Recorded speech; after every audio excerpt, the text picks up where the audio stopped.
वैश्विक आर्थिक घटनाक्रम को लेकर दोस्तों आज हम चर्चा करेंगे।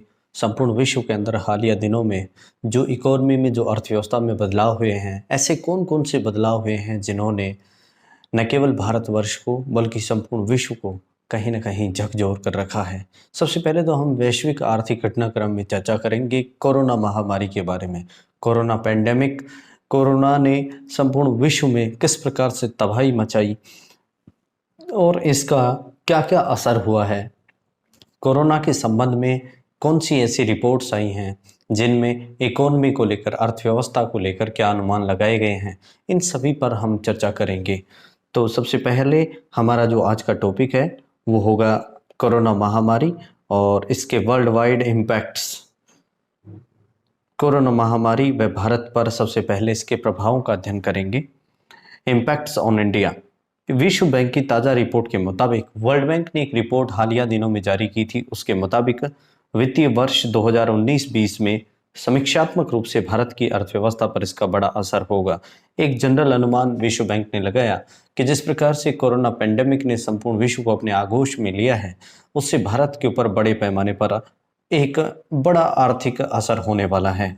भारत की अर्थव्यवस्था की वृद्धि दर घटकर 5% रह जाएगी। साथ ही साथ इस वर्ल्ड बैंक की रिपोर्ट में यह भी आशंका जाहिर की गई है कि भारत की जो वृद्धि दर है, जो ग्रोथ रेट है, वह कहीं न कहीं 5% घटकर रह जाएगी। यानी कि भारत में जो वृद्धि दर होती है, कहीं न कहीं संपूर्ण अर्थव्यवस्था के दौर में वह घटकर 5% पर अटकने वाली है। वहीं 2020-21 तक तुलनात्मक रूप से घटकर 2.8% रह जाएगी। यानी कि एक बड़ा अर्थव्यवस्था में गिरावट या कमी यहाँ पर देखी जा सकती है। कोरोना ने जिस प्रकार से समाज के हर एक तबके को अपनी चपेट में लिया है, जिसमें इकोनॉमिक क्षेत्र भी धराशायी हुआ है, सामाजिक रूप से हमारे ऊपर असर पड़ा है, पर्यावरणीय रूप से हम को प्रभावित हुए हैं। इसी प्रकार से कुल मिला के यह कहा जाए कि समाज के हर एक तबके पर, चाहे वह अर्थव्यवस्था हो, चाहे शिक्षा हो, चाहे रोजगार हो, चाहे कृषि हो, चाहे उद्योग हो या अन्य व्यापारिक जगत हो, सभी को कोरोना ने कहीं न कहीं बड़े पैमाने पर प्रभावित किया है। और इन सब चीज़ों पर प्रभाव को देखते हुए विश्व बैंक ने जो रिपोर्ट जारी की है, उसमें भारत की आर्थिक वृद्धि दर अगले 2020-21 तक, यानी कि जो अब वर्तमान सेशन जो चल रहा है, इसमें 2.8% आकलित की है। इस रिपोर्ट के अनुसार भारत सरकार कुछ रक्षोपायों का भी प्रयोग कर सकती है। यानी कि अब जब इस तरीके से इंडियन इकोनॉमी जो धराशायी होगी, तो उसको देखते हुए कहीं न कहीं कुछ ऐसे उपाय भी विश्व बैंक के द्वारा सुझाए गए हैं, जिनको भारत सरकार इस कोरोना महामारी से लड़ने के लिए और अपनी अर्थव्यवस्था को संबल देने के लिए कर सकती है। इनमें है प्रमुख रूप से वित्तीय और मौद्रिक नीतियों का समर्थन करना। रिजर्व बैंक ऑफ इंडिया के द्वारा प्रतिवर्ष जो वित्तीय नीतियां, जिनके मुताबिक हमारा बैंक अन्य व्यावसायिक बैंकों को मौद्रिक नीतियों के तहत जो ऋण उपलब्ध कराता है, धनराशि उपलब्ध करवाता है या रेपो रेट पर जो ब्याज पर जो राशि देता है, उसको समर्थन देने का प्रयास यहाँ पर वर्ल्ड बैंक ने किया है। वर्ल्ड बैंक ने कहा है कि भारत को आरबीआई की नीतियों के अनुसार चलना चाहिए। वहीं दूसरा, अस्थायी रोजगार सृजन। ज़्यादा से ज़्यादा ये कहा गया है कि कोरोना महामारी के कारण, क्योंकि जो पलायन है वो बड़े स्तर पर हुआ है, जो लोग घरेलू थे, जो बाहर नौकरियां कर रहे थे, वो वापस अपने वतन या अपने घर में या अपने स्टेट या राज्य, अपने तबके, अपने अंचल में लौट आए हैं। ऐसे में जिन स्थानों पर रोजगार की मात्रा अधिक थी या कुछ ऐसे स्थान पर थे जहां पर रोजगार की मात्रा नहीं थी, तो उन दोनों ही स्तरों को देखते हुए विश्व बैंक ने यह भी सुझाव दिया है कि सरकार को अस्थायी रोजगारों का निर्माण करना चाहिए, ताकि वे लोग, जो मजदूर वर्ग है, जो लेबर वर्ग है, वो कहीं ना कहीं इससे बड़े पैमाने पर सबसे ज़्यादा वही लोग प्रभावित हुए हैं, क्योंकि उनको आजीविका के भी लाले पड़ जाएंगे। ऐसे में अगर अस्थायी रोजगार सृजन नहीं हुआ तो इसका न केवल अर्थव्यवस्था पर प्रभाव होगा, बल्कि मानव जीवन भी इससे बड़े पैमाने पर धराशायी हो जाएगा। तीसरा उपाय जो बताया गया है, गरीबी उन्मूलन के प्रयास तेज करने चाहिए। और ये जो अनुमान है वो इंटरनेशनल लेबर ऑर्गेनाइजेशन, अंतर्राष्ट्रीय श्रम संगठन के द्वारा ये कहा गया है कि भारत देश को गरीबी उन्मूलन के प्रयास तेज कर देने चाहिए। भारत सरकार को ये चाहिए कि भारत के अंदर लगभग 20 करोड़ जनता ऐसी निवास करती है जो बीपीएल से भी नीचे है, यानी कि बीपीएल बिलो पॉवर्टी लाइन में जो लोग आते हैं उनसे भी निचले स्तर पर वे लोग जीवन यापन करते हैं। हालांकि उसका कोई पैमाना नहीं है, लेकिन अंतर्राष्ट्रीय श्रम संगठन ने कहा है कि भारत के अंदर जो गरीबी रेखा से नीचे जीवन यापन करते हैं उनकी गरीबी को दूर करने के लिए भारत सरकार को अपने छोर से प्रयास अवश्य रूप से तेज करने चाहिए। चौथा उपाय बताया गया है औद्योगिक इकाइयों का पुनः सुधार करना व आर्थिक उदारीकरण करना, कि हमारी जो औद्योगिक इकाइयां हैं, जो इंडस्ट्रियल यूनिट्स जो हमारी हैं, जिनसे औद्योगिक उत्पादन होता है, उनका रिफॉर्म होना चाहिए, उनका दोबारा से रिफॉर्मेशन होना चाहिए, उनमें सुधार होना चाहिए। और सरकार को चाहिए कि वह आर्थिक उदारीकरण की नीति को अपनाए। इकोनॉमिक लिबरलाइजेशन को गवर्नमेंट को अपनाना चाहिए, यानी कि अर्थव्यवस्था के क्षेत्र में उद्योगों को ध्यान आमुख रखते हुए सरकार को अपनी नीतियों को उदार बनाना चाहिए, लिबरल बनाना चाहिए, जिससे कि उसमें छोटे से लेकर बड़े व्यापारी विभिन्न शेयरों के आधार पर अपनी जमा पूंजी का सही से निवेश और विनिवेश कर सके।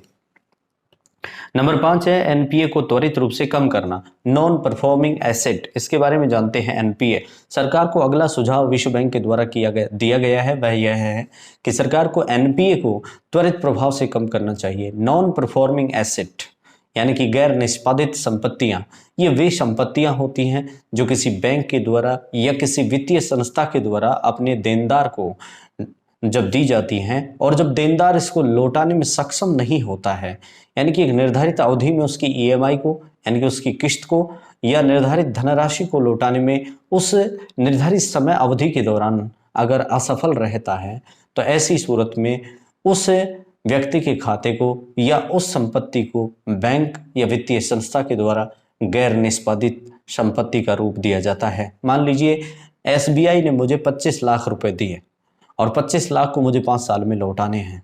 अगर मैं ऐसा व्यक्ति 25 लाख रुपए 5 वर्ष की अवधि के दौरान अगर स्टेट बैंक ऑफ इंडिया को लौटाने में नाकामयाब रहता हूं या असफल रहता हूं, तो ऐसी स्थिति में जो मेरे खाते की धनराशि है उसको बैंक के द्वारा आरबीआई की गाइडलाइन के मुताबिक गैर निष्पादित संपत्ति या नॉन परफॉर्मिंग एसेट के रूप में घोषित कर दिया जाएगा। इसलिए विश्व बैंक ने कहा है कि भारत के अंदर ऐसे देनदार जिन्होंने धनराशि बैंकों से या वित्तीय संस्थाओं से प्राप्त तो कर ली लेकिन वो उसको लौटाने में सक्षम नहीं हुए हैं, इसलिए ऐसे लोगों की संख्या को, ऐसे खातों की संख्या को या ऐसे ग्राहकों की संख्या को भारत सरकार को तुरंत प्रभाव से कम करना चाहिए। और अगला भविष्य निधि का उपयोग करना। अभी हाल ही में भारत सरकार ने जब आकलन किया अर्थव्यवस्था में, तो उसमें 11 लाख करोड़ रुपए भारत के पास प्रोविडेंट फंड में पाए गए। कितने लाख करोड़ रुपए? 11 लाख करोड़ रुपए। और इसके लिए विश्व बैंक ने कहा है कि भारत के पास जो भविष्य निधि है यानी कि फ्यूचर प्रोविडेंट फंड जो है उसका उपयोग गरीबी उन्मूलन और इंफ्रास्ट्रक्चर डेवलपमेंट में, इंफ्रास्ट्रक्चर रिफॉर्म्स में करना चाहिए। यानी कि भारत के पास जितनी भविष्य की निधि या फंड या पूंजी जो जमा है उसका उपयोग भारत को गरीबी को दूर करने के लिए और साथ ही साथ ढांचागत सुधार में उपयोग करना होगा। नेक्स्ट है एमएसएमई को बढ़ावा। सूक्ष्म, लघु और मझोले उद्योग या मध्यम उद्योग जो होते हैं उनको बढ़ावा देना भारत सरकार की प्राथमिकता होनी चाहिए, क्योंकि इससे न केवल अधिकाधिक रोजगार सृजन होगा बल्कि वस्तु और सेवा उत्पादन में भी वृद्धि होगी और न केवल राष्ट्रीय बाजारों में बल्कि अंतर्राष्ट्रीय बाजारों में भारत को अच्छे मूल्य की प्राप्ति हो सकेगी और अर्थव्यवस्था को संबल मिल सकेगा। अगला है आंचलिक लघु उद्योगों की स्थापना करना। एमएसएमई को बढ़ावा देना यह इसका आनुषंगिक अंग है और आनुषंगिक अंग होने के नाते कहा जा सकता है कि विभिन्न अंचलों में जहां पर विभिन्न प्रकार के संसाधन पाए जाते हैं पृथ्वी के गर्भ में या पृथ्वी की सतह पर, उनका सदुपयोग करने के लिए और सामूहिक उपयोग करने के लिए भारत सरकार को वहां पर आंचलिक लघु उद्योगों की स्थापना करनी चाहिए, ताकि वहां के न केवल संसाधनों का उपयोग हो सकेगा बल्कि बड़ी मात्रा में रोजगार सृजन होगा और भुखमरी और गरीबी तथा बेरोजगारी से छुटकारा पाने में यह कदम कहीं न कहीं ऐतिहासिकारी साबित हो सकता है। नोट ध्यान दीजिए, इंटरनेशनल मॉनेटरी फंड अंतर्राष्ट्रीय मुद्रा कोष की नवीन रिपोर्ट में भारत की जीडीपी दर को 1.9% आंका है। वहीं मूडीज का भी यही अनुमान रहा है। तो ये बड़ा चिंताजनक विषय है कि मूडीज जैसी संस्था ने और अंतर्राष्ट्रीय मुद्रा कोष की संस्था ने जब भारत के अंदर अर्थव्यवस्था का अंकन किया है और वहां पर जीडीपी को जब 2% से या 2% से भी नीचे पाया है, तो इससे बड़ा कोई ड्रॉबैक भारतीय अर्थव्यवस्था के लिए नहीं हो सकता। तो दोस्तों, इस प्रकार से हमने जाना है कि इंडियन इकोनॉमी पर कोरोना का क्या प्रभाव रहा है, साथ ही साथ भारत सरकार को इस कोरोना महामारी के कारण उत्पन्न हुई आर्थिक विसंगतियों और आर्थिक संकट से निपटने के लिए क्या प्रयास करने चाहिए। अब हम जानते हैं सामान्य रूप से कि कोरोना के प्रभाव हमारे समाज में विभिन्न क्षेत्रों में किस प्रकार से त्वरित रूप से दिखाई पड़े हैं। वैश्विक मंदी के साथ भारत का पूंजी बाजार भी ध्वस्त हो गया है, सप्लाई चेन व्यवधान हुआ है। आप जानते हैं कि एक चक्रीय अर्थव्यवस्था का जो एक रोटेशन होता है, उस चक्रीय अर्थव्यवस्था में भारत में यहाँ पर सप्लाई की जो चेन होती है, यानी कि जैसे बाजारों के अंदर या जनता के अंदर मांग जो होती है, उस मांग की पूर्ति करने में हम निष्फल रहे हैं। वहीं वस्तु उत्पादन और लॉजिस्टिक्स पर भी इसका असर व्यापक पैमाने पर देखा गया है। गरीबी, भुखमरी और बेरोजगारी का प्रसार निश्चित रूप से हुआ है। आयातित उद्योगों एवं बाजार में गिरावट आई है। जिन उद्योगों के लिए हम मांग करते थे या माल मंगवाते थे, उनका कहीं ना कहीं ड्रॉबैक हुआ है। वे कहीं ना कहीं अपने निश्चित दौर से पिछड़ गए हैं और बाजारों में गिरावट देखने को मिली है। विदेशी पूंजी पूंजी भंडार में भी कमी आई है, क्योंकि जितना हम विदेशों से व्यापार नहीं कर रहे हैं, उसका यही कुप्रभाव है कि विदेशी मुद्रा भंडार भी घटा है। वहीं निर्यात में गिरावट हुई है। भारत के अंदर जब उद्योग धंधे चौपट हुए हैं, तो जाहिर सी बात है वस्तु उत्पादन में कमी हुई है और ऐसे में निर्यात में भी गिरावट देखने को मिली है। ऊर्जा, धातु और उर्वरकों की कीमत में कमी देखने को मिली है। सबसे पहले एनर्जी लॉस हुआ है, दूसरा मेटल लॉस हुआ है और तीसरा जो फर्टिलाइजर्स हैं, उनकी जो कीमत है, उस कीमत के अंदर प्राइस डेफिसिट हुआ है, यानी कि कीमत में घाटा हमारे को देखने को मिला है। पेट्रोल मुद्रास्फीति पर दबाव बढ़ने लगा है, यानी कि कुल मिलाकर के कहा जा सकता है कि हमारे यहाँ पर कोरोना महामारी के कारण महंगाई का भी असर देखने को मिला है। पेट्रोलियम उत्पादों में मूल्य वृद्धि हुई है और कोरोना महामारी से जब विश्व बाजार में और विदेशी मुद्रा भंडार में जब कमी आई है, तो ऐसी स्थिति में पेट्रोलियम के दामों में भी बड़े पैमाने पर वृद्धि हुई है, जिसका असर आम जनजीवन पर देखने में मिलेगा। ये कुछ ऐसे ग्राफिक्स हैं जो इकोनॉमी को और साथ ही साथ कोरोना महामारी के संदर्भ में परिभाषित कर रहे हैं। धन्यवाद। Thank you.